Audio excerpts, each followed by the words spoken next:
Hello dears, welcome back to my YouTube channel. ಇವತ್ತು ಇನ್ನೊಂದು ಹೊಸ ಎಪಿಸೋಡ್ನ ಹಾಕ್ತಾಯಿದ್ದೀನಿ, ಕೇಳಿ. ಹಾಗೆ ಇನ್ನೂ ಯಾರೆಲ್ಲ ಸಬ್ಸ್ಕ್ರೈಬ್ ಮಾಡ್ಕೊಂಡಿಲ್ಲ ದಯವಿಟ್ಟು ಸಬ್ಸ್ಕ್ರೈಬ್ ಮಾಡಿಕೊಂಡು ವೀಡಿಯೋನ ನೋಡಿ. ಬನ್ನಿ ಶುರು ಮಾಡೋಣ. ಅಬ್ಬಾ, ಅಣ್ಣ ಎಲ್ದಿದ್ರೆ ಮನೆ ಎಷ್ಟು ತಣ್ಣಗಿರುತ್ತೆ.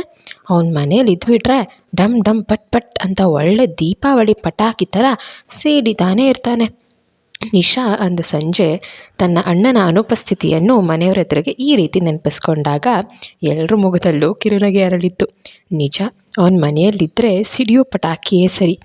ಮನೆಯ ಒಳ ಹೊರಗೂ ಓಡಾಡಿಕೊಂಡು ಎಲ್ಲರ ಮೇಲೂ ನಿಗವಿಟ್ಟು ಚಿಕ್ಕವ್ರಿಗೆ ಅವರ ಕೆಲಸ ಕಾರ್ಯಗಳನ್ನು ನೆನಪಿಸುವ, ಆಜ್ಞಾಪಿಸುವ, ತಪ್ಪಿದ್ರೆ ಬೈದು ಬುದ್ಧಿ ಹೇಳೋ, ಹೆತ್ತವ್ರಿಗೆ ಗೌರವ, ಮಮತೆ, ಕಾಳಜಿ ತೋರಿಸುವ ಮನೆಯ ಚಿಕ್ಕ ಯಜಮಾನನೇ ಸೈ ಅವನು.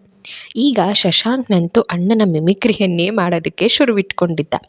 ನಿಶಾಳಡಿಗೆ ನೋಡ್ತಾ ಆದಿಯಂತೆ ಮುಖ ಗಂಟಿಕ್ಕಿ, ಹೇಯ್ ನಿಶೋ, ಯಾವಾಗಲೂ ಟಿ ವಿ ನೋಡ್ತಾ ಕೂತಿರೋಕ? ಅಷ್ಟೊಂದು ಫೀಸ್ ಕಟ್ಟಿ ಕಾಲೇಜಿಗೆ ಕಳಿಸೋದು? ದಿನಪೂರ್ತಿ ಕೈಯಲ್ಲಿ ರಿಮೋಟ್ ಹಿಡಿಯೋ ಬದಲು ಬುಕ್ ಹಿಡ್ದಿದ್ದೆ ಉದ್ಧಾರವಾದರೂ ಆಗ್ತೀಯಾ? ಹೋಗೋಗು, ಒಳಗೆ ಹೋಗಿ ಓದ್ಕೊ ಅಂದಾಗ ನಿಶಾ, ಆದಿ ಅಣ್ಣನಿಗತ್ತು ನಿನಗೆ ಬರಲ್ಲ ಬಿಡೋ, ಏನೋ ಓಕೆ ಪರ್ಫಾರ್ಮೆನ್ಸ್ ಅಷ್ಟೆ ಅಂತ ನಾಲ್ಗೆ ಹೊರಚಾಚಿ ಅಣಗಿಸ್ತಾ ಶಶಿಯ ಕಾಲೆಳೆದಿದ್ಲು. ಆಮೇಲೆ ಶಶಿ ಮಮತಾ ಅವ್ರ ಹತ್ರ ತಿರುಗಿ, ಅಮ್ಮ, ನೀನು ಯಾಕೆ ಮನೆ ಕೆಲಸವನ್ನು ಒಬ್ಬಳೇ ಮಾಡ್ತೀಯಾ? ಈಗಿನಲೇ ಈ ನಿಶುಗೆ ಸ್ವಲ್ಪ ಕೆಲಸ ಕಲಿಸೋದಕ್ಕೆ ಶುರು ಮಾಡು. ಇಲ್ಲ ಅಂದರೆ ಅಡುಗೆಗಂತ ಯಾರಾದರೂ ಒಬ್ಬರನ್ನ ಇಟ್ಕೊಬಿಡು. ನಿಂಗೂ ಬರ್ತಾ ವಯಸ್ಸಾಗುತ್ತೆ ವಿನಃ ವಯಸ್ಸು ಬರಲ್ಲ ಅಂದಾಗ ಮಮತಾ ನಗ್ತಾ, ಶಶಿ ಚೆನ್ನಾಗಿ ಮಾಡಿದೆ ಕಣೋ, ಆದಿ ಯಾವಾಗಲೂ ಹೀಗೆ ಹೇಳೋದು ಅಂದಾಗ, ಥ್ಯಾಂಕ್ ಯು ಮಾತೆ ಅಂತ ತಾಯಿಗೆ ಡೈಲಾಗ್ ಹೊಡೆದ ಶಶಿ. ನಂತರ ತನಗೆ ತಾನೇ, ಶಶಿ, 3 ಹೊತ್ತು ಬೈಕ್ ಹಾಡಿಕೊಂಡು ಬೀದಿಯಲ್ಲಿ ಸರ್ವೆ ಮಾಡ್ತಾ ಇರಬೇಡ, ಚೆನ್ನಾಗಿ ಓದು, ಹೆಚ್ಚು ಸ್ಕೋರ್ ಮಾಡಿ ಒಳ್ಳೆ ಜಾಬ್ ಹಿಡಿಯೋದು ಕಲಿ. ಆಯಾ ಟೈಮ್ನಲ್ಲಿ ಅದದ್ದೇ ಕೆಲಸ ಮಾಡಬೇಕು, ಆಗಲೇ ಮನುಷ್ಯ ಉತ್ತರವಾಗೋದು ಅಂದಾಗ ನಿಶಾ, ಇಷ್ಟು ಸ್ಮೂತಾಗಿರಲ್ಲ, ಇನ್ನೂ ಸ್ಟ್ರಾಂಗಾಗಿರುತ್ತೆ ಅಣ್ಣ ಬೈಯೋದು ತನಗೆ ಅಂತ ಹೀಗೆ ಚೇಂಜ್ ಮಾಡ್ಕೋತಿದ್ದಾನೆ ಈ ಶಶಿ ಅಂತ ರಾಗವೆಳೆದ ನಿಶಾ. ನಿನ್ನ ಆ್ಯಕ್ಟಿಂಗ್ಗೆ ಏನೋ 100ಕ್ಕೆ ಕಷ್ಟಪಟ್ಟು 28 ಕೊಟ್ಟು ಪಾಸ್ ಮಾಡ್ಬೋದು ಅಷ್ಟೇ ಅಂತ ರೇಗಿಸಿದ್ಲು. ಶಶಿ, ಹೋಗೆ, ನಿಂಗಿಂತ ಫಾರ್ ಬೆಟರ್, ನಿಂಗೆ ನನ್ನಷ್ಟು ಮಾಡೋಕ್ಕೆ ಬರಲ್ಲ ಉದಾಸೀನವಾಗಿ ಹೇಳಿದಾಗ ನಿಶಾ, ಆಹಾ, ಅಣ್ಣ ಎದುರಿಗಿದ್ರೆ ಬಾಯೇ ಬಿಡದ ಆಸಾಮಿ, ಅವನಿಲ್ದಾಗ ಇಷ್ಟೊಂದೆಲ್ಲ ಆಡ್ಕೋತಾ ಇದೆಯಲ್ವಾ? ಇರು, ಅವನು ಊರಿಂದ ವಾಪಸ್ ಬರಲಿ, ಅವನಿಗೆಲ್ಲ ಹೇಳ್ತೀನಿ ಅಂದಾಗ ಶಶಾಂಕ್, ಓಯ್ ಪಿಟ್ಟಿಂಗ್ ರಾಣಿ, ಯಾರಿಗೆ ಹೆದರಿಸ್ತಾ ಇದೆಯೇ? ಅಣ್ಣ ಬರಲಿ ತಗೊಳ್ಳೆ, ನಾನು ಕೂಡ ಹೇಳ್ತೀನಿ. ನೀನು 2 ದಿನದಿಂದ ಟಿ ವಿ ಬಿಟ್ಟು ಆಚೀಚೆ ಅಡ್ಡಾಡಿಲ್ಲ, ಬುಕ್ಕಿನ ಕಡೆ ತಿರುಗಿಯೂ ನೋಡಿಲ್ಲ ಅಂತ ತಿರುಗಿ ಅವಳನ್ನೇ ಹೆದರಿಸಿದಾಗ ನಿಶಾ ನಸುಗೋಪದಿಂದ ಮೂತಿ ತಿರುವಿ, ಚಾಡಿಕೋರ ಅಂದಾಗ ಶಶಿ, ಮತ್ತೆ ಯಾರು ಶುರು ಮಾಡಿದ್ದು ಹೇಳೋ ಅಂತ ನಾಲ್ಗೆ ಹೊರಚಾಚಿ ಅಡಗಿಸಿದ್ದ. ಅಣ್ಣನೆದುರಿಗೆ ಮಾತೇ ಬರದ ಈ ಉತ್ತರ ಕುಮಾರನ ಪೌರುಷ ಏನಿದ್ರು ನಮ್ಮಂಥ ಬಡಪಾಯಿ ಹುಡುಗಿಯರ ಮೇಲಷ್ಟೇ ಅಂತ ಅವಳು ಆಡ್ಕೊಂಡ್ರೆ, ಅವನು, ನೀನೇನು ಮಹಾ ಧೈರ್ಯಸ್ಥೆ, ಅಣ್ಣ ಒಂದ್ಸಲ ಜೋರಾಗಿ ಆವಾಜ್ ಆಗ್ತಾ ಅಂದರೆ ಬಾಲ ಮುದ್ರು ಕೂರ್ತೀಯಾ, ನಮ್ಮೆದುರು ಮಾತ್ರ ಬಿಲ್ಡಪ್ ಕೊಡೋ ಉತ್ತರ ಕುಮಾರಿ ನೀನು ಅಂದಾಗ ಇದುವರೆಗೂ ಇಬ್ಬರನ್ನು ನೋಡ್ತಾ ನಗ್ತಾ ಕುಳಿತಿದ್ದ ಮಮತಾ, ಬಾಲವಿಲ್ಲದ ಕಪಿಗಳ, ಯಾಕೆ ಹಿಂಗೆ ಕಿತ್ತಾಡ್ತೀರ? ನಿಮ್ಮ ಅಣ್ಣನ ಮುಂದೆ ನೀವಿಬ್ಬರೂ ಒಂದೇ, ಅದೇ ಉತ್ತರ ಕುಮಾರರೇ ಅಂದಾಗ ಅವರಿಬ್ಬರು, ನಿಂಗೆ ಯಾವಾಗಲೂ ನಮಗಿಂತ ಆದಿ ಅಣ್ಣನ ಮೇಲೆ ಪ್ರೀತಿ ಜಾಸ್ತಿ, ಇದು ಮೋಸ, ಪಾರ್ಶಾಲಿಟಿ ಅಂತೆಲ್ಲ ತಗಾದೆ ತೆಗೆದಾಗ ಮಮತಾರವರು ಇಬ್ಬರನ್ನು ರಮಿಸಲು ಕಲಿತ ಬುದ್ಧಿಯನ್ನೆಲ್ಲ ಖರ್ಚು ಮಾಡಬೇಕಾಯಿತು. ಕೆಲಸದಿಂದ ಬಂದು ಕಾಫಿ ಹೀರ್ತಾ ಅವರ ಮಾತುಗಳನ್ನು ಕೇಳಿಸ್ಕೊಳ್ತಾ ಮೊಗದಲ್ಲೊಂದು ಕಿರುನಗೆ ಸೂಸ್ತಾ ಕುಳಿತಿದ್ದ ಕೃತಿ ಈ ಅಣ್ಣ ತಂಗಿಯರು ಆದಿಯನ್ನು ನೆನೆಸ್ಕೊಳ್ಳುವುದನ್ನು ನೋಡಿ, ಆದಿ ಪಾಪ, ಇವ್ರನ್ನ ಎಷ್ಟು ಹೆದರ್ಸ್ಕೊಂಡಿಟ್ಕೊಂಡಿದ್ದಾನೆ, ಕಿರಾತ್ಕ, ಆ್ಯಟಿಟ್ಯೂಡ್ ಕಿಂಗ್, ತಾನಿಲ್ಲದೆ ಹೋದರೂ ಎಲ್ಲ ಕಡೆ ತನ್ನದೇ ಹವಾ ಮೇಂಟೈನ್ ಮಾಡಿರ್ತಾನೆ ಅಂತ ಕೊಂಚ ಪ್ರೀತಿಯಿಂದ ಬೈದ್ಕೊಂಡ್ಳು. ಈ ಅಣ್ಣ ತಂಗಿಯರ ಕೋಳಿ ಜಗಳ ಇದ್ದದ್ದೇ. ಆದಿ ಕಾಲ್ ಮಾಡಿದ್ನ ಕೃತಿ ಅಂತ ಮಮತಾ ಸೊಸೆಯನ್ನು ಕೇಳಿದಾಗ, ಇಲ್ಲ ಅತ್ತೆ, ನಿನ್ನೆ ರಾತ್ರಿಯಿಂದ ಫುಲ್ ಬ್ಯುಸಿ ಅನಿಸುತ್ತೆ, ನಾನು ಕಾಲ್ ಮಾಡಿದ್ರೂ ರಿಸೀವ್ ಮಾಡಲಿಲ್ಲ, ನಿಮಗೇನಾದರೂ ಕಾಲ್ ಮಾಡಿದ್ರಾ ಅಂತ ಬೇಸರದಿಂದ ಕೇಳಿದಾಗ ಮಮತಾ, ಮಧ್ಯಾಹ್ನ ಲಂಚ್ ಅವರ್ಸ್ನಲ್ಲಿ ಕಾಲ್ ಮಾಡಿ 2 ನಿಮಿಷ ಮಾತಾಡ್ದ ಅಷ್ಟೆ, ರಾತ್ರಿ ತಾನೇ ಮಾಡ್ತೀನಿ ಅಂದ, ಆಮೇಲೆ ಮಾಡ್ಬೋದೇನೋ ಅಂದವರು, ಹೋಗು ಫ್ರೆಶಪ್ ಆಗಿ ಬಾ, ಅಡುಗೆ ಮುಗಿಸಿ ಊಟ ಮಾಡೋಣ ಅಂದಾಗ ಸರಿ ಅನ್ನೋಂತೆ ತಲೆ ಆಡಿಸಿ ಎದ್ಲು. ನಿನ್ನೆ ಆದಿ ತಾನಾಗೆ ಏರ್ಪೋರ್ಟಿಂದ ಕಾಲ್ ಮಾಡಿದ್ದು ಅಷ್ಟೇ. ಅದಾದ ನಂತರ ರಾತ್ರಿ ಇವಳೇ 3-4 ಬಾರಿ ಕಾಲ್ ಮಾಡಿದ್ರು ಫೋನ್ ಎತ್ತದೇನೆ. ಬಂದು ತಲುಪಿದೆ, ಮನೇಲಿ ಎಲ್ರಿಗೂ ತಿಳಿಸ್ಬಿಡು, ಈಗ ಸ್ವಲ್ಪ ಬ್ಯುಸಿ ಇದ್ದೀನಿ, ಫ್ರೀ ಆದಾಗ ನಾನೇ ಕಾಲ್ ಮಾಡ್ತೀನಿ ಎಂದಿದ್ನೇ ಹೊರತು ಮತ್ತೆ ಕಾಲೇ ಮಾಡಿರಲಿಲ್ಲ. ಇವತ್ತು ಸಹ ಮಧ್ಯಾಹ್ನ ತನಕ ನೋಡಿ ಅವನಿಂದ ಕಾಲ್ ಬರದೇ ಇದ್ದಾಗ ಕೃತಿ ಲಂಚ್ ಅವರ್ಸ್ನಲ್ಲಿ ತಾನೇ ಕರೆ ಮಾಡಿದ್ಲು. ಬದಲಾಗಿ ಅವನಿಂದ I am busy, call you later ಅನ್ನೋ ಮುದ್ರಿತ ಸಂದೇಶ ರವಾನೆಯಾಗಿತ್ತು. ನಂತರವೂ ಅವನು ಕರೆ ಮಾಡಿರಲಿಲ್ಲ. ರೂಮಿಗೆ ಬಂದ ಕೃತಿ ಸೀರೆ ಬದಲಾಯಿಸಿ ರಾತ್ರಿ ಉಡುಪು ತೊಟ್ಟು ಫ್ರೆಶ್ ಅಪ್ ಆಗಿ ಬಾಲ್ಕನಿಗೆ ಬಂದು ಅಂಬರದತ್ತ ಮುಖ ಮಾಡಿ ಹೊಳೆಯುವ ನಕ್ಷತ್ರಗಳನ್ನು ನೋಡ್ತಾ ಗಾಳಿಗೆ ಮೈಯೊಡ್ಡಿ ನಿಂತವಳಿಗೆ ಏಕೋ ಇಂದು ಬೀಸುತ್ತಿರುವ ತಣ್ಣನೆಯ ಗಾಳಿಯೂ ಸಹ ಹಿತವೆನಿಸಲಿಲ್ಲ. ಒಂದೇ ದಿನಕ್ಕೆ ಆದಿಯನ್ನು ತುಂಬ ಮಿಸ್ ಮಾಡ್ಕೋತಿದ್ದೀನಿ ಅನಿಸಿತ್ತು. ಅಬ್ಬಾ, ಜೀವನ ಎಷ್ಟು ಸೋಜಿಗವಲ್ವೇ, ಅದರಲ್ಲಿ ಮದುವೆ ಎಂಬ ಸುಂದರ ಅನುಭವವಿದೆಯಲ್ಲ, ಅದು ಸೃಷ್ಟಿಸುವ ಸಂಬಂಧ ಅಂತಿಂಥದ್ದಲ್ಲ, ಜನ್ಮಪೂರ್ತಿ ಜೊತೆಗಿರುವಂಥದ್ದು. ಯಾವುದೇ ಕಷ್ಟ ಕಾರ್ಪಣ್ಯಗಳೆದುರಾದರೂ ಒಟ್ಟಾಗಿದ್ದು ಎದುರಿಸಿ ನಿಭಾಯಿಸುವಂಥದ್ದು. ಎಲ್ಲೋ ಹುಟ್ಟಿ ಬೆಳೆದ ಎರಡು ಜೀವಗಳು ಅವರ ಮೂಲಕ ಎರಡು ಮನೆಗಳನ್ನು ಬೆಸೆಯುವ ಸುಂದರ ಬಂಧನವದು. 6 ತಿಂಗಳ ಹಿಂದೆ ತನಗೆ ಅಪರಿಚಿತನಾಗಿದ್ದ ವ್ಯಕ್ತಿ ಈಗ ತನಗೆ ಎಲ್ಲವೂ ಆಗಿಬಿಟ್ಟಿದ್ದಾನೆ. ಎದುರಾಗಿದ್ದಾಗ ಅಷ್ಟು ಕಿತ್ತಾಡಿದ್ರೂ ಅರೆ ಕ್ಷಣ ಅವನು ತನ್ನಿಂದ ದೂರ ಹೋದರೂ ಮನ ಸಹಿಸದು. ಅವನಿಲ್ಲದ ಈ ರೂಮಿನಂತೆ ಮನಸ್ಸು ಹೃದಯಗಳೆರಡೂ ಬಣಬಣ. ಅವನು ಹೋಗಿ ಕೇವಲ 2 ದಿನಕ್ಕೆ ಯಾವಾಗ ಅವನನ್ನು ನೋಡುವೆನೋ ಅನಿಸ್ಬಿಟ್ಟಿದೆ. ಅವನ ಬಿಗಿದ ಹುಬ್ಬುಗಳು, ಸಿಡುಕು ಮಾತುಗಳು, ಟ್ರಿಮ್ಮಾದ ಮೀಸೆಯ ಕೆಳಗಿರುವ ಅಪರೂಪಕ್ಕೆ ನಗುವರಳಿಸುವ ತುಟಿಗಳು ಹುಡುಗರಿಗೆ ಹವಾಜ್ ಹಾಕುತ್ತಾ ಮನೆಯ ತುಂಬ ಗಡಿಬಿಡಿಯಿಂದ ಓಡಾಡುವ ಅವನ ಪರಿ ತನ್ನನ್ನು ಪದೇ ಪದೇ ಕೆಣಕಿ ಕೋಪ ಭರಿಸುವುದು. ನಂತರ ಅದನ್ನು ಶಮನಗೊಳಿಸಲು ಮುದ್ದು ಮಾಡುವ ರೀತಿ ಎಲ್ಲವೂ ಕ್ಷಣ ಅವಳ ಕಣ್ಣು ಮುಂದೆ ಹಾದು ಹೋದಾಗ ಯಾಕೋ ಇವನ ಕಾಟ ಅತಿಯಾಯಿತು ಅಂತ ಬೈದ್ಕೊಂಡ್ರೂ ರಾಕ್ಷಸ ಅಂತ ಪ್ರೀತಿಯಿಂದ ಬೈದ್ಕೊಂಡವಳ ಮೊಗದಲ್ಲಿ ಕಿರುನಗೆ ಮೂಡಿತ್ತು. ತಕ್ಷಣವೇ ಅವನೊಂದಿಗೆ ಮಾತನಾಡಬೇಕನ್ನಿಸಿ ಮತ್ತೊಮ್ಮೆ ಕಾಲ್ ಮಾಡಿದಾಗ ಪೂರ್ತಿ ರಿಂಗಾದರೂ ಅತ್ಲಿಂದ ಅವನು ಪಟ್ ಅಂತ ಕಾಲ್ ಕಟ್ ಮಾಡಿದಾಗ ಅವಳಿಗೆ ಕೋಪ ಉಕ್ಕಿ ಬಂದಿತ್ತು. ಅದೇನು ನಿನ್ನೆಯಿಂದ ಅಷ್ಟೊಂದು ಬ್ಯುಸಿ ಇದ್ದಾನ, ಕನಿಷ್ಠ ಪಕ್ಷ ನನ್ನ ಜೊತೆ 5 ನಿಮಿಷ ಮಾತನಾಡ್ದಷ್ಟು, ಅಥವಾ ಬೇಕಂತಲೇ ಆ್ಯಟಿಟ್ಯೂಡ್ ತೋರಿಸ್ತಾ ಇದ್ದಾನ. ಮಧ್ಯಾಹ್ನ ಮನೆಗೆ ಕಾಲ್ ಮಾಡಿದ್ದಾನೆ, ಹಾಗೆ ನನಗೂ ಮಾಡಿದೆ, ಸ್ವಲ್ಪ ಮಾತಾಡ್ಬೋದಿತ್ತು. ನಾನೊಬ್ಬಳೇ ಅವನಿಗಾಗಿ ಕನ್ವರಿಸ್ತಿರೋದು, ಅಲ್ಲಿ ಅವನು ಆರಾಮಾಗಿ ಇದ್ದಾನನ್ಸತ್ತೆ ಅಂದ್ಕೊಂಡವಳು ಸಿಟ್ಟಿನಿಂದ ತಾನಿನ್ನವನಿಗೆ ಕಾಲ್ ಮಾಡೋದಿಲ್ಲ, ಬೇಕಾದರೆ ಅವನೇ ಮಾಡಲಿ, ಇಲ್ಲವಾದರೆ ಹಾಳಾಗಲಿ ಅಂದ್ಕೊಂಡು ತನ್ನ ಅಮ್ಮನಿಗೆ ಕಾಲ್ ಮಾಡಿ ಮಾತನಾಡೋದಕ್ಕೆ ತೊಡಗಿದ್ಲು.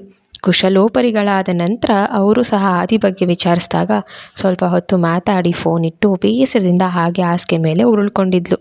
ಯಾಕೋ ಇಂದು ಮಧ್ಯಾಹ್ನ ಕಂಪ್ನಿಯಲ್ಲಿ ಅವಳ ಆತ್ಮೀಯ ಸಹೋದ್ಯೋಗಿ ರೇಖಾಳೊಂದಿಗೆ ನಡೆದ ಮಾತುಕತೆ ನೆನಪಾಯಿತು.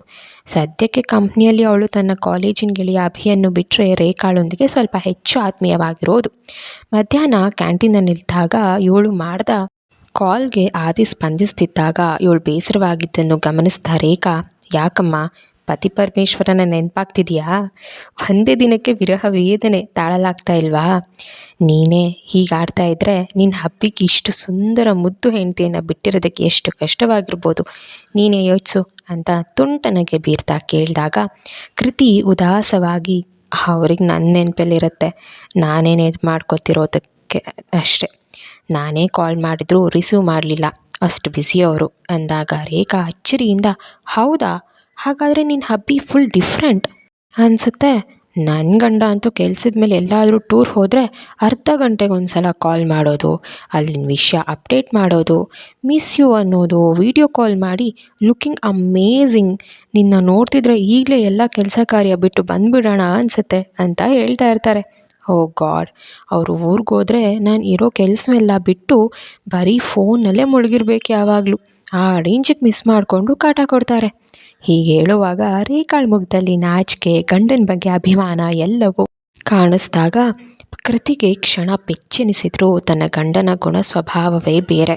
ಅವನ ಎಲ್ಲರಂತೆ ಪ್ರೀತಿಯನ್ನು ಪದೇ ಪದೇ ಬಾಯ್ಬಿಟ್ಟು ಸವಿ ಮಾತುಗಳ ಮೂಲಕ ಹೇಳೋದಿಲ್ಲ. ಗದರೋದು, ಕಾಡಿಸೋದು, ಅಧಿಕಾರ ಚಲಾಯಿಸೋದ್ರ ಮೂಲಕ ನೀನು ನನಗೆ ಸೇರಿದವಳು, ನನ್ನ ಸ್ವಂತ, ನಿನ್ನ ಹಿತ ಕಾಪಾಡೋದೇ ನನ್ನ ಜವಾಬ್ದಾರಿ, ಹೀಗೆ ಎಂದಿಗೂ ಅವನು ತನ್ನ ಪ್ರೀತಿಯನ್ನು ವ್ಯಕ್ತಪಡಿಸುವ ಪರಿ ಬೇರೆಯದ್ದೇ ತೆರೆನದ್ದು. ಅದನ್ನೆಲ್ಲ ಆಗ ರೇಖಾಳ ಬಳಿ ಯಾವ ರೀತಿ ಹೇಳೋದೆಂದು ತೋಚದೆ ಸುಮ್ಮನೆ ನಗ್ತಾಳಷ್ಟೆ. ಆದರೆ ಅಷ್ಟಕ್ಕೂ ರೇಖಾ ಸುಮ್ಮನಿರದೆ ರೂಪ, ವಿದ್ಯೆ, ಬುದ್ಧಿ, ಗುಣ, ಆಸ್ತಿ, ಅಂತಸ್ತು, ಐಶ್ವರ್ಯ ಎಲ್ಲದರಲ್ಲೂ ಪರ್ಫೆಕ್ಟ್ ಇರೋ ನಿನ್ನಂಥ ಹೆಂಡ್ತಿನ ಪಡೆಯೋಕೆ ನಿನ್ನ ಹಸ್ಬೆಂಡ್ ಅದೆಷ್ಟು ಪುಣ್ಯ ಮಾಡಿದಾನೋ. Really he must be very lucky to have you. ನಿನ್ನ ಒಂದು ಕಣ್ಣೋಟಕ್ಕೆ ಯಾವುದೇ ಹುಡುಗನಾದರೂ ಫ್ಲ್ಯಾಟ್ ಆಗಬೇಕು. ನಿನ್ನಂಥ ರೂಪು ಲಾವಣ್ಯವೇನಾದರೂ ನನಗಿದ್ದಿದ್ರೆ ನನ್ನ ಗಂಡನ ನಾನು ಗಿರಿಗಿಟ್ಲೆ ಥರ ಆಡಿಸ್ಬಿಡ್ತಿದ್ದೆ. But you are innocent and sweet ಅಂದಾಗ ಕೃತಿ ಅಡ್ಡಡ್ಡ ತಲೆಯಾಡಿಸಿ, other than him I am very lucky. ಅಷ್ಟು ಒಳ್ಳೆ ಫ್ಯಾಮಿಲಿ ಸಿಕ್ಕಿರೋದು ನಿಜಕ್ಕೂ ನನ್ನ ಅದೃಷ್ಟ ಅಂದು ತನ್ನ ಗಂಡನ ಮನೆಯವರನ್ನು ಹೊಗಳ್ಕೊಂಡಿದ್ಲು. ಸುಮ್ಮನೆ ಮಲಗಿರೋದಕ್ಕೆ ಬೇಜಾರೆನಿಸಿ ತನ್ನ ಅತ್ತೆಗೆ ಅಡುಗೆಯಲ್ಲಿ ಸಹಾಯ ಮಾಡೋಣವೆಂದ್ಕೊಂಡು ಎದ್ದು ಕೆಳಗಿಳಿದು ಬಂದಿದ್ಲು ಕೃತಿ. ಅಡುಗೆ ಕೋಣೆಯಲ್ಲಿ ಅತ್ತೆಯೊಂದಿಗೆ ಮಾತಾಡ್ತಾ ಚಪಾತಿ ಲಟ್ಟಿಸ್ತಿದ್ದಾಗ ನಿಶಾ ಜೋರಾಗಿ ಕೂಗ್ತಾ ಓಡಿ ಬಂದಿದ್ಲು. ಅಣ್ಣ ವಿಡಿಯೋ ಕಾಲಿಗೆ ಬಂದಿದ್ದಾನೆ, ಅಮ್ಮ ಅದಕ್ಕೆ ನೀವಿಬ್ಬರು ಬನ್ನಿ, ನಿಮ್ಮ ಜೊತೆ ಮಾತಾಡಬೇಕಂತೆ ಅಂದಾಗ ಮಮತಾ ಬಾಣಲೆಯಲ್ಲಿ ಬೆಂಡೆಕಾಯಿ ಹುರಿಯುತ್ತಿದ್ದವರು ಲಘು ಬಗೆಯಿಂದ ಸ್ಟವ್ನ ಉರಿಯನ್ನು ಕಡಿಮೆ ಮಾಡಿ ಮಗನೊಂದಿಗೆ ಮಾತನಾಡತೊಡಗಿದ್ರು. ಕೃತಿ ಮಾತ್ರ ಅವ್ರಿಗೆ ಬೆನ್ನು ಹಾಕಿ ತನ್ನ ಕೆಲಸವನ್ನು ಮುಂದುವರಿಸಿದ್ಲು. ಒಂದೇ ದಿನಕ್ಕೆ ಮಗ ಮನೆಯಿಂದ ದೂರವಾಗಿ ಅದೆಷ್ಟು ಕಾಲವಾಯಿತೋ ಎನ್ನುವಂತೆ ಅವನ ಬಗ್ಗೆ ಕುಕ್ಕುಲಾತೆಯಿಂದ ವಿಚಾರಿಸಿಕೊಳ್ಳುತ್ತಿದ್ದರು. ಮಮತಾ, ಊಟ ಆಯ್ತಾ? ಅಲ್ಲಿ ಒಬ್ಬನೇ ಇದೆಯಾ? ಯಾಕೆ 2 ದಿನದಿಂದ ಸರಿಯಾಗಿ ಮಾತಾಡಲಿಲ್ಲ? ಅಷ್ಟೊಂದು ಪುರ್ಸೊತ್ತಿಲ್ಲದಂತೆ ಕೆಲಸ ಮಾಡಬೇಡ. ಇಲ್ಲಿ ಎಲ್ಲರೂ ಚೆನ್ನಾಗಿದ್ದಾರೆ, ಅಪ್ಪನೂ ಚೆನ್ನಾಗಿದ್ದಾರೆ, ಬೇಗ ಬಂದುಬಿಡು. ಇಲ್ಲಿ ನೀನಿಲ್ಲದೆ ಮನೆಯೆಲ್ಲ ಬಣಬಣ ಅಂತಿದೆ. ಹೀಗೆ ನಿರಂತರವಾಗಿ ಹರಿದಿತ್ತು ಮಗನೊಂದಿಗೆ ಅವರ ವಾಕ್ ಪ್ರವಾಹ.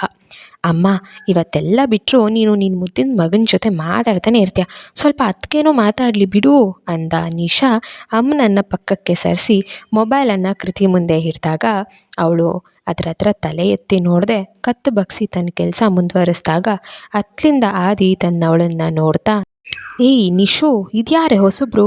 ಮನೆಯಲ್ಲಿ ನಾನಿಲ್ಲ ಅಂತ ಯಾರ್ಯಾರನ್ನೋ ಸೇರಿಸ್ಕೊಂಡಿದ್ದೀರಾ? ಅಡುಗೆಯವರಾ? ಹಾಗೆಲ್ಲ ಗುರುತು ಪರಿಚಯವಿಲ್ದವ್ರನ್ನ ನನ್ನ ಪರ್ಮಿಷನ್ ಇಲ್ಲದೆ ಅದು ಹೆಂಗೆ ಸೇರಿಸ್ಕೊಂಡ್ರಿ? ನೋಡೋಕೇನೋ ಪರವಾಗಿಲ್ಲ, ಒಂದು ರೇಂಜಿಗಿದಾಳು ಹುಡುಗಿ, ಆದರೆ ಯಾರನ್ನೂ ಅಷ್ಟು ಸುಲಭವಾಗಿ ನಂಬಾರ್ದು ನೀವು ಬೇಕಂತಲೇ ಹೆಂಡತಿಯನ್ನು ಉರಿಸಿದಾಗ ನಿಶಾ ಅಣ್ಣ ಅಂತ ರಾಗವೆಳೆದು ಹಾಗೆಲ್ಲ ಅನ್ಬೇಡವೆಂದು ಕಣ್ಸನ್ನೆ ಮಾಡಿದ್ಲು. ಆದ್ರೆ ಅವನು ಯಾರ ಮಾತನಾದರೂ ಕೇಳಿದ್ದುಂಟಾ? ತನ್ನ ಕರ್ಕಶ ಕಂಠದಲ್ಲಿ ಹಾಡಲು ಶುರು ಮಾಡ್ದ. ಕೋಪವೇತಕ್ಕೆ ನನ್ನಲ್ಲಿ ಹೇಳು ಬಾ ಚಂಚಲೆ ಅಂತ ಹಾಡಿದಾಗ ಕೃತಿ ಆದಿಯತ್ತ ನೋಡುವ ಕೃಪೆ ಮಾಡಿರಲಿಲ್ಲ. ನಂತರ ಅವನು ಈ ಮೌನವ ತಾಳೇನು ಮಾತಾಡೋ ದಾರಿಯ ಕಾಣೆನು ಓ ರಾಣಿ ಅಂತ ಎರಡೆರಡನೇ ಸಾಲಿನ ಹಾಡನ್ನು ಶುರು ಮಾಡಿದಾಗ ನಿಶು ಮತ್ತು ಮಮತಾ ಮೆಲುದನಿಯಲ್ಲಿ ಮಾತಾಡಿಕೊಂಡು ನಗ್ತಿದ್ರೆ ಕೃತಿ, ಅತ್ತೆ ಯಾವುದೋ ಕಾಗೆ ತನ್ನ ಕೋಗಿಲೆ ಅಂತ ತಪ್ಪಾಗಿ ಭ್ರಮಿಸಿ ಆಡ್ತಾ ಇದೆ, ಸ್ವಲ್ಪ ತನ್ನ ಗಾರ್ಧರ್ಭ ಗಾನ ನಿಲ್ಲಿಸೋದಕ್ಕೆ ಕೇಳೋಕೆ ಆಗ್ತಿಲ್ಲ ಅಂತ ಕಿವಿಗಳನ್ನು ಮುಚ್ಕೊಂಡಿದ್ಲು. ನಂತರ ತನ್ನ ಕೆಲಸ ಮುಗಿಸಿ ಅತ್ತೆ ಚಪಾತಿ ಬೇಯಿಸ್ಲಾ ಅಂತ ಕೇಳಿದಾಗ ಮಮತಾ ಅವ್ರಿಗೆ ಸೊಸೆ ಮಗನ ಮೇಲೆ ಸಿಟ್ಟಾಗಿದ್ದಾಳೆ ಅಂತ ಗೊತ್ತಾಯಿತು. ಏನೂ ಬೇಡ, ನಾನು ಬೇಯಿಸ್ತೀನಿ, ನೀನು ಆದಿ ಜೊತೆ ಮಾತಾಡು ಅಂದರು. ಆಗ ಆದಿ, ಅಮ್ಮ ಅಡುಗೆಯವರು ಅಂದಮೇಲೆ ಎಲ್ಲನೂ ಅವರೇ ಮಾಡ್ಬೇಕು ತಾನೆ, ಹಾಯಾಗಿ ಕೂರೋದು ಬಿಟ್ಟು ಮಧ್ಯೆ ನೀನು ಯಾಕೆ ಹೋಗ್ತೀಯಾ ಅಂತ ಅವಳನ್ನು ಇನ್ನಷ್ಟು ರೇಗಿಸಿದಾಗ ಕೃತಿ, ಅತ್ತೆ ನಾನು ಸ್ವಲ್ಪ ಮೇಲ್ ಕಳಿಸ್ಬಿಟ್ಟು ಬರ್ತೀನಿ ಅಂದವಳು ಅವ್ರ ಪ್ರತಿಕ್ರಿಯೆಗೂ ಕಾಯ್ದೆ ಹೊರಗೆ ಬಂದುಬಿಟ್ರೆ ಅತ್ತ ಮಮತಾ ಮಗನನ್ನು ತರಾಟೆಗೆ ತಗೊಂಡಿದ್ರು. ರೂಮಿಗೆ ಬಂದವಳು ಕಂಪ್ನಿಯ ಮೇಲ್ಸ್ ಚೆಕ್ ಮಾಡ್ತಿದ್ದಾಗ ಅವಳ ಫೋನ್ ಸದ್ದಾಗಿತ್ತು. ಆದಿ ಅವಳ ಫೋನ್ಗೆ ಕಾಲ್ ಮಾಡಿದ್ದ. ನಾನು ಅಡುಗೆಯವಳಂತೆ, ಎಷ್ಟು ಕೊಪ್ಪಿನಿಂದ ಮಾತಾಡ್ತಾನೆ, ಮಾಡ್ತೀನಿರು ಅಂತ ಸಿಟ್ಟಿನಿಂದ ಫೋನ್ ಸ್ವಿಚ್ ಆಫ್ ಮಾಡಿದ್ಲು. ಊಟವಾದ ನಂತರ ನಿಶಾಳೊಂದಿಗೆ ಮಾತಾಡಿಕೊಂಡು ಮಲಗಿದ್ಲು ಕೃತಿ. ನಿಶಾ ತನ್ನ ಕಾಲೇಜಿನ ಕತೆಗಳನ್ನ ಹೇಳ್ತಿದ್ರೆ ಕೃತಿಗೆ ಬರ್ತಿ ನಿದ್ದೆ. ಕಳಿಸ್ತಾರೆ ಗುಡ್ತಿದ್ಲು. ಆದರೂ ಅದಕ್ಕೆ ಅಣ್ಣನ ಜೊತೆ ನೀವು ಮಾತಾಡಬೇಕಿತ್ತು ಅಂತ ನಿಶಾ ರಾಗ ಹೇಳಿದಾಗ ಕೃತಿ, ನಿಶು ಲೈಟ್ ಆಫ್ ಮಾಡು, ನಂಗೆ ನಿದ್ರೆ ಬರ್ತಾ ಇದೆ ಅಂದಿದ್ಲು. ನಿಶಾ ಹೇಳಿದ್ದು ತನಗಿಷ್ಟವಾಗಲಿಲ್ಲ ಅನ್ನುವಂತೆ. ಆಗ ನಿಶಾ, ಈ ಅತ್ತಿಗೆ ಅಣ್ಣ ಇಬ್ಬರು ಸರಿಯಾಗಿದ್ದಾರೆ, ಇಬ್ಬರು ಸೋಲಲ್ಲ, ಯಾವಾಗಲೂ ಹಾವ ಮುಗಿಸಿ ಥರ ಕಿತ್ತಾಡ್ತಾನೆ ಇರ್ತಾರೆ ಅಂದ್ಕೊಂಡು ಲೈಟ್ ಆಫ್ ಮಾಡೋದಕ್ಕೆ ಹೊರಟಾಗ ಅವಳ ಫೋನ್ ರಿಂಗ್ ಆಗಿತ್ತು. ಕಾಲ್ ಮಾಡಿದ್ದು ಯಾರು ಅಂತ ನೆಕ್ಸ್ಟ್ ಎಪಿಸೋಡಲ್ಲಿ ತಿಳ್ಕೊಳ್ಳೋಣ. ಅಲ್ಲಿ ತನಕ ಕೇಳ್ತಾ ಇರಿ ನಿಮ್ಮೂಸ್ ಕನ್ನಡ ಸ್ಟೋರೀಸ್ ಅಂತ ಹೇಳ್ತಾ ನಾಳೆ ಸಿಗ್ತೀನಿ. ಬಾಯ್.